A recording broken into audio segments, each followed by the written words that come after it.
Hi everyone, I'm JD. Welcome back to my channel. Alright, so I think this is now part 5 of the art series. And this is a bit of an update with the book as well. So I'm not sure when this video is coming up because I don't want to, bombard everyone with all these videos. But I have actually already started the book, finally. Yesterday I did an introduction and I chose all the artworks that I'm going to include. There's about 60 or so at the moment, and that's subject to change. I may add ones, take some out. And I've loosely arranged them in what I think will be the order. Again, that may change. And I've started making my way through writing the stories for each one. Like, I've already got the stories, but I'm just tailoring it a little bit for the book. And because I wrote those stories, I drew the drawings throughout 2015, 16, 17, 18, and some things change, and with perspective you can better capture the story, I suppose. So I'm just going through each story and rewriting them, rehashing them for the book. And yes, over the next days for this week, I'm calling it my writing retreat to work on this book. I'm going to try and get a full finished draft by the end of this week, ready to send to my book team for feedback. So I think I now have 10 on the team.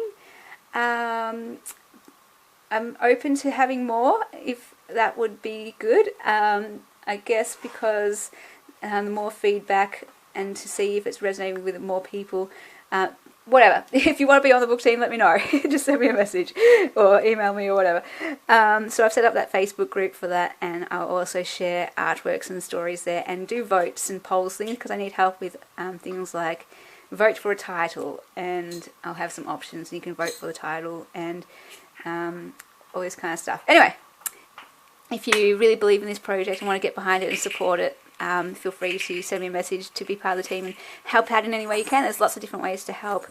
So no writing experience needed, just general chit chat about mental health issues and sharing our stories and what you find helpful, not helpful, that kind of stuff. It all helps with this book writing to get me in the frame of mind to make... Yeah. Okay, Keanu, what are you doing? I'm climbing up my legs. Okay.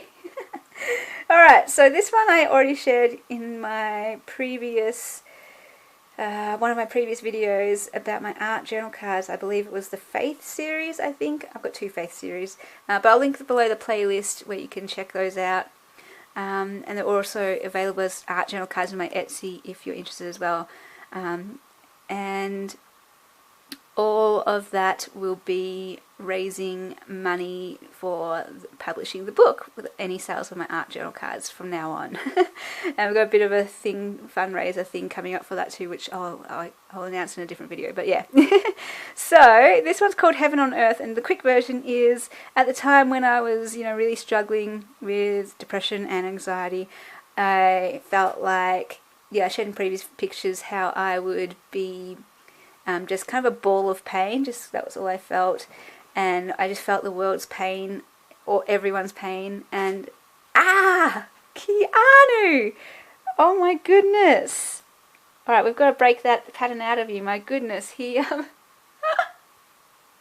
he just jumped from the bed to my back again, and this time he really dug his claw into me when he latched on. All right, now he's on my shoulder and he's looking around. Oh, Keanu, we've got to stop that habit when I'm filming, because I can't see him. He just does it, creeps up and jumps into my back, and there's no warning at all. Come on down, you get. I need you to get down, little one. Oh my goodness, he's on my shoulders. Keanu, mister. Oh my goodness. And I am really far away from the bed. His leap is huge. My goodness, little Keanu. Oh my gosh. Sorry guys. This is what it's like when you film with a cat, right? Okay, so Heaven on Earth. Yeah, I felt like it was hell on earth, basically. not just my own personal hell, but everywhere I looked I just saw, all the bad stuff, the famines, the wars, the poverty, the bullying, and the injustice, and all the brokenness in the world, and all the pain in the world, and it just felt like it was hell on earth. And then I just got this insight that even though things look messy here, and cruel here, and out of control here, God is still on the throne. And I lost sight of that. It was like my eyes were closed to heaven and only open to hell, and that insight just helped me remember, or it opened my eye to heaven, and so I could still, even though, yes, there is still pain and horrible things in the world, heaven is coming to earth. God is bringing heaven to earth. He's still on the throne. Even in the craziness and the mess, He is still in control, and He is bringing heaven to earth. And so there is joy and love and peace and all these good things coming to earth and on earth at the same time. They can sit together, and it can be hard to reconcile, but just to not only see the horrible stuff, but to know there's also heaven with the hell, and that one day heaven will be all there is, and no more hell on earth. So that is that picture. A bit more to that story, which I may share in the book, although I'm not sure. Like, there's a lot of faith drawings in my drawings. A lot of them focus on identity, faith, life, and some more specifically to mental health. And I'm not sure if I only include the ones that are related to mental health, or other ones that are more about identity or about struggles in general, or faith, because they still cross over with the mental health elements. So I'm not sure. That's something I'm working out too. If you have any advice on that, let me know. This one's called Butterfly Body, and it's very much about anxiety. So this was my creative expression of what anxiety feels like. And it was at a time when I didn't actually know it was anxiety. And this is why this picture was helpful, because it gave me a way to express what I was going through when I didn't know that I had a label to call it anxiety. So basically, at the time I was so tense. My shoulders were tense, my back was tense. It felt like I had constant butterflies in my stomach, as if I had to do something scary, like as if I was at the top of a tall building with a fear of heights, or as if I had to, back at high school I was very afraid of public speaking. It was as if I had to do a public speaking back when I was in high school and had those butterflies in my stomach feeling. But the thing was, this feeling was constant and it was intense. So it was all the time, 24/7. And it confused me, because I'm like, I'm not worried about anything. I'm not even stressed about anything. What is going on? And then you freak out because you're like, oh my gosh, am I having a heart attack? What's going, am I going to die? And all those thoughts. And then it just feedback cycle. It's a loop, and then you worry about it more, and you get your body loses control. And it felt like I had no control of my body. And it was just freaking me out. Keanu. Alright. I hope he doesn't jump on my back again. That was painful. Anyway.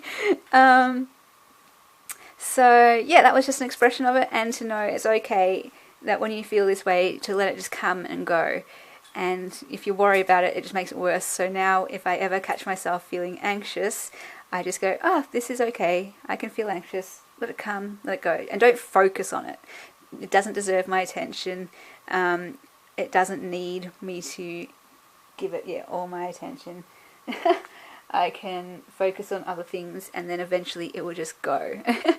There's more to that story, of course. It helped me eventually work out why I was feeling anxious. I just kept feeling like everyone was judging me, like I shared in previous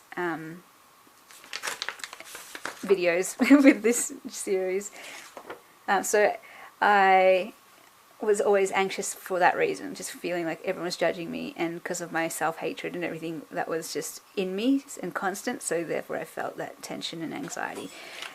This one, as you can see, some of them I did draw on A4 and then I blew it up to the A3, but this one was, I'm just getting my little buddy Keanu, because he was about to jump on my back again. Got to cut that out. We can't do that. That was too painful that time. Alright. At the start it was cute when he did that, but now it's like, ah! This one's called Path Made Straight. I'm not sure if I shared this one, but this was all about a time when I just felt like, yeah, my life was crazy, and how would it ever, like, I didn't think it would ever look the way it was supposed to or be, or, I don't know, it was just a mess, it felt like, and nothing was right in my life. Keanu, stop that. He is wanting my attention, I think. And he is crawling up my legs and digging his claws into me. Wanting cuddles. My spoonerisms, my goodness. Oh dear. Oh dear. Oh my goodness, this is crazy.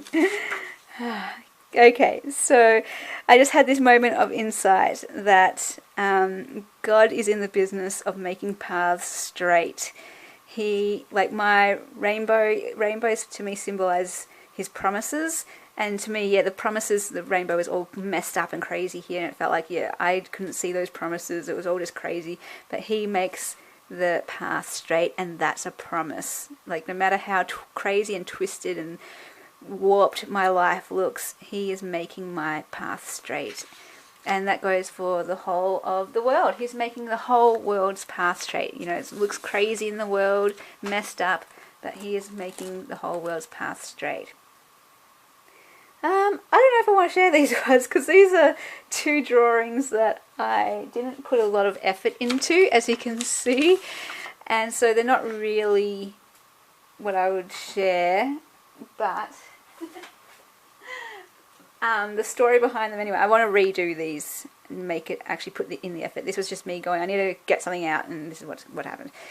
This one's all about when I looked in the mirror, I didn't know who I was. So that identity crisis. And this one was all about a split in me, which was more about a journey. So I came from the green lumpy places. I call it after Donald Miller. In a book he refers to the green lumpy places, because I lived in the hills and the Dandenongs in Melbourne, and I moved from there and went to Bowen, which I call the blue sparkly places with the beaches and the sun. And that move was significant for me. It helped me to, find my own feet. Because when you just live in your childhood home and your childhood area, you kind of just get molded and locked into this one. Ow, Keanu! No. This one mold, I suppose. And you think that's all you are. That's your identity. And Keanu. I put him down, he goes straight to the bed, and I can see him. I turn around and he's like crouched, ready to pounce on me. We're going to have to do something about this. I don't want to have to lock you up in the bathroom while I film. If my table was bigger, then you could crawl around, but I'll have to get a bigger table, just for you. That will be my excuse to get a bigger table that I can film on and maybe craft on, because it's much too small to craft on. Anyway, Keanu, I need you to go to sleep. You need to sleep, my mister. Alright, so yeah, this was just all about that change, and how sometimes when you do move, you do find yourself. You know, it's so cliche, but being in a different environment and around different people, you get to see yourself in a new way, and it was a good move for me. Alright, this is a bit of a struggle, guys, my goodness. Okay, Keanu. He's all claws and mouth at the moment. All claws and teeth. This one is actually, I was going to do a series where I was going to read each chapter of the Bible and do an artwork about each chapter, about what it was speaking to me about. I only got two chapters in. So this is about chapter 1, Genesis 1. And all about, in the beginning, God created the world, and all the things that I got out of it, you know. This is called Cathedral Creation, and just an insight that I got about how we can always use terminology like, oh Lord God, please come to earth, we welcome you here on earth, we welcome you in our lives and here today. And it's like, flip that around. This is his world. He created it, and he welcomes us to his world. And it just kind of changed my whole perspective, and was like, yeah, this is God's world. He's already here. He's already doing things. And I am so privileged because he gives me the gift of, first of all, creating me and giving me this world to delight me, to live in. And he says, welcome. You are so welcome in this world that I've created. Have fun here. Be joyful here. Enjoy my trees, and enjoy my oceans, enjoy my rainbows, enjoy the people that I created to give you company. And I love that idea. It just kind of flipped everything around. So that's that one. And this is Genesis chapter 2 and all about the divine dance, which I've shared in the previous video in the art series, the first one I think with the bookmarks, and how I just had this moment where a bunch of us were at the beach singing and dancing and just worshipping God. And usually I would be a bit, worried about what people think of me when I'm dancing and singing in front of them. But this moment was the most pure moment where I just did not care at all, and I could just express myself, and it was just pure joy, pure expression, pure worship. But the fact that I was sharing with other people in community that they were doing the same thing, it was just the most heavenly moment. It's the most I've ever felt heaven on earth before. And so that's just these people representing community and singing and dancing and worshipping. And we are created to be relational with no shame. You can only be free to express yourself and be yourself when you don't feel any shame. And that's hard, when you don't feel any worrying about what people think of you. When you can be in a place where you just don't have that worry and you just completely accept yourself and others as they are, as we are, then it's a heavenly thing. And it just reminded me, or showed me, that's what it will be like in heaven. Or, well, when heaven comes to earth, that's what it'll be like. We will just be completely who we are. And we will love each other for who each person is. And we will love who we are ourselves. This one here is, let me get it, is called Thank You to My Mum. And it was inspired by a book I read called Captivating. And it just gave me this insight about, motherhood, and I suppose fatherhood too, any parent, how we can think it's all about our parents giving us everything and doing everything for us, and that's how life is, that's how it's always been as a kid, so you just assume that's the way it's supposed to be, and then you do that kind of ungratefully, or you take it for granted more. And so you're not as thankful for it because you just take it for granted. That's just the way life is set up. Your parents look after you and they give to you and all this stuff. But I just got this insight that actually parents, it's just like anything else in life that we could worry about and care about, that we're maybe stressed about doing a good job at work. We might be stressed about being a good friend or how we're living our lives. And I just saw the amount of stress and care that parents or mothers would have about being a good mother and raising their kids. Can you imagine all of that, all that thought going through their minds, and just, am I doing the right thing? Am I raising them right? Do I do this? Do I do that? And oh no, how are they going to turn out? And am I a good mum? And how can I be the best mum I can be? And how can I balance all of these things? And it was just like, oh my gosh, I just did not know that that's the kind of things that would go through a mother's mind. It's hard enough being a human, living life. Add on to that the role of being a mother, and it just adds this whole other dimension. My kitty is digging in his kitty litter. If you can hear that, I'm sorry. So this is just a tribute to my mum and all the things that she gave to me that I was thankful for. She gave me my very first journal, so I have her to thank for my journaling. She nurtured my love of books. Every second weekend when I stayed with her, we would go to a bookshop and she would buy me books. So I love books. She bought me my Derwents and nurtured my art, so I drew because of her as well. Almost like these things, it's all kind of wrapped up in her. She taught me piano. I love piano and music. Piano is my favourite instrument. And she took me to art galleries and symphonies and museums, so she gave me a cultured side, which I didn't get on the other side. And this is my favourite image or artwork at the art gallery, which actually has quite a lot of meaning to me, hence why I drew it here. It's called Anguish, and I may share that in a video by itself one time if anyone's interested about how this speaks to me.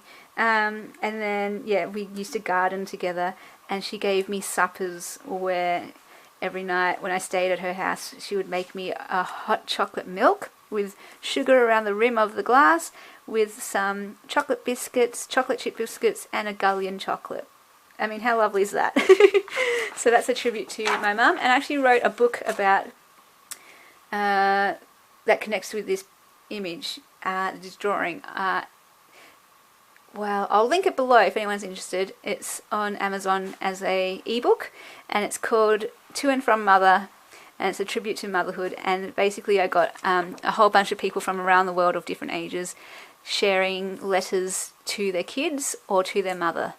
And there's interviews as well, and just not all of them had good experiences with their parents or whatever, but it's just sharing all the range of experiences and acknowledging that the job they did, and thanking them, I suppose, for the job they did, or just reconciling different thoughts.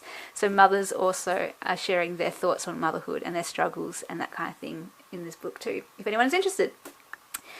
This one I shared in the bookmark video as well, so I did a quick version just about how choose your thoughts the way you would choose which clothes you wear. It's called Choose Your Thoughts, and all about replacing those negative, false, wrong thoughts of I'm the worst person alive, I'm a failure, no one cares about me, I don't belong, all that kind of stuff, I hate myself, and to replace them with better thoughts, more helpful thoughts. You know, you have permission to fail, you can forgive yourself, give yourself grace, I accept myself just as I am.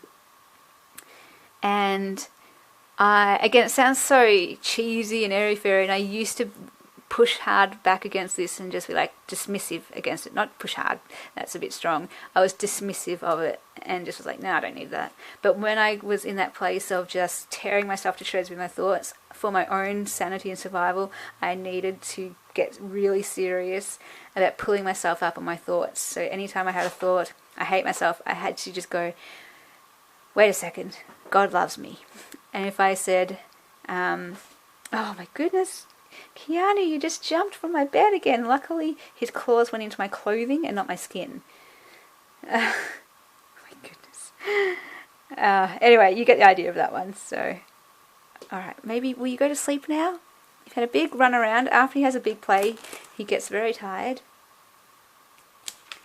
Alright, so this one... this one I've already shared as well. It's called Clothed in Beauty, and all about that idea of when sometimes we can feel ugly and worthless and useless and like why bother in life doing anything, and this just reminded me, I had this moment where I was at the beach and I was looking at God and just thinking, wow, you're amazing, God, look at what you created, you're so amazing, your creation is beautiful, and you're so big and I'm so small. And then he looked back at me and he said, wow, you're beautiful, you're my masterpiece. And it was just like, I'm looking at God saying how amazing he is, and then it just showed me the way I felt about God was the way he felt about me. He was just in awe of me and loved me, and I was beautiful and all that kind of thing. So I am clothed in his rainbow and stars, which I just see his stars and his rainbow what I think are the most beautiful parts of his creation. So all of us is more beautiful than the rainbows and stars. I've shared this one too in the bookmark collection series, all about everyone has a story. One of my core beliefs, how I believe our stories are meant to be shared because they will speak to people, not necessarily everyone, but at least one person I believe will have needed to hear what we had to say. And yeah, it's a responsibility then and a challenge to share your stories. I feel a big responsibility to share them, even though it might be scary and vulnerable and you're not sure if people will reject it. It's not our job to influence how people respond or anything. It doesn't matter how people respond. Our only responsibility is to share our stories because it may help someone. Yeah. You little terror. Oh dear me. This one is called, I can't remember. I have to check my notes. Something about a million locks, and just that idea about how, yeah, some people are open books, some people are closed books, and I'm more of a closed book with a million locks on me and a million chains wrapped around me. So here I am behind a door, and to get to me you have to open all these locks, and these are other people's doors that you can easily walk through. But for me, it's a bit like also a challenge or a test, I suppose, if you can relate to this. If you really want to get to know me, you will work at it. You will go through this process and show me that you really want to get to know me, or you really care, if that makes sense. So you have to jump over these hurdles and barriers and break through these walls before I'll be like, oh, okay, I trust you enough with my heart or whatever. So that is that one. But getting better at, being more vulnerable and just sharing openly. This one is called No More Fig Leaves. I think I may have shared this. No, I don't think I have. In the Faith series? I don't know. But yeah, just about that whole journey with mental health. I, felt, worthless and horrible and broken and all of that kind of stuff, and like a bad person. And so when that happens, one of your coping mechanisms or strategies is to cover yourself. So I covered myself with things like performance and perfectionism and pleasing people and a smile on my face and fakeness. And I got to this point where I realized they're all fig leaves. They're all things that just cover me. So I can never be authentic. I can never be me, because I'm just covering myself with fig leaves, trying to make myself someone, trying to cover my shame, the way that Adam and Eve covered their nakedness when they were afraid and shamed. And this just reminds me that Jesus dying on the cross removes those fig leaves. He makes it so that we can be naked, figuratively. We can be naked before people. We can be purely ourselves. We can express ourselves. We don't need to hide. There is no shame in who we are. There's no shame in being broken. There's no shame in having depression. There's no shame in having anxiety. There's no shame in not having things together. There's no shame in not being perfect. And so I don't need these fig leaves, because I'm covered by the cross. I'm covered by Jesus and his blood. I don't need fig leaves to cover me. I can be authentic. And he shows me the way, because he was naked on a cross, bleeding, showing his brokenness to the entire world.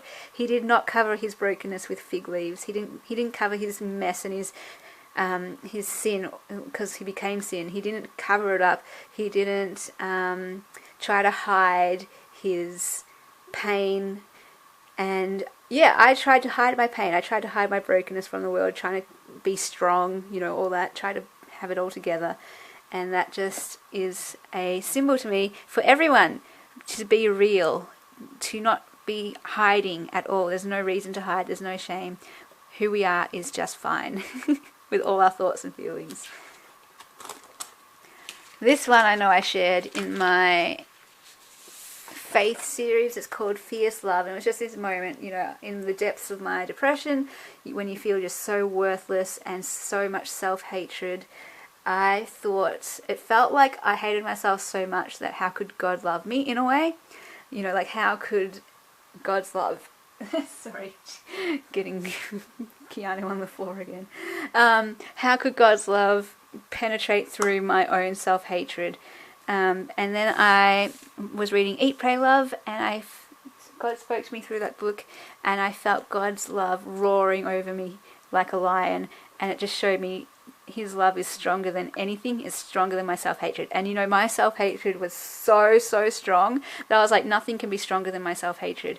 And then I got this moment where I was like, God's love is stronger than my self-hatred, and it is fierce. That's what I got, is that it's fierce.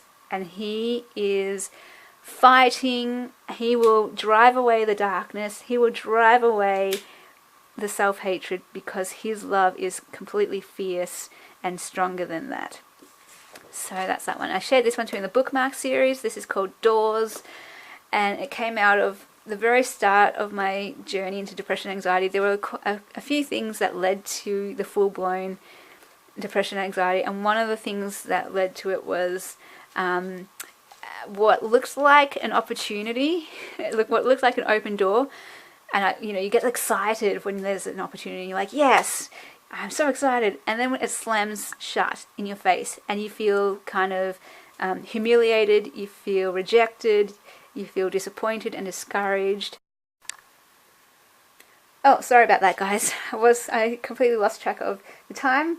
So I'll just quickly finish this one off and might merge these two videos together if I can. So yeah, when you get the door of this amazing opportunity that slams in your face, you can feel humiliated because you had all your hopes up and you were expecting this thing, and everything was in this one basket type of thing, and then you realize, oh gosh, everything changes now. And that feeling of being rejected and just that closed door, and yeah, it led to me, crying and crying my eyes out, and I guess that was the start of a lot of pain. Things later on happened, and anyway, got into that whole depression journey. And so this one, though, the encouragement here is don't let a closed door stop you from walking through an open one. So at the time, you could think like, oh, that door closed, so no other door will open. The doors will always be closed. So this is just an insight for me to remember at that time was, no, don't get so discouraged. There's going to be, at the right time and the right place, a door will open for you. And I hope you'll have I'm talking to myself, I hope you will have the courage and the strength to walk through it and not be scared that it will close in your face, if that makes sense.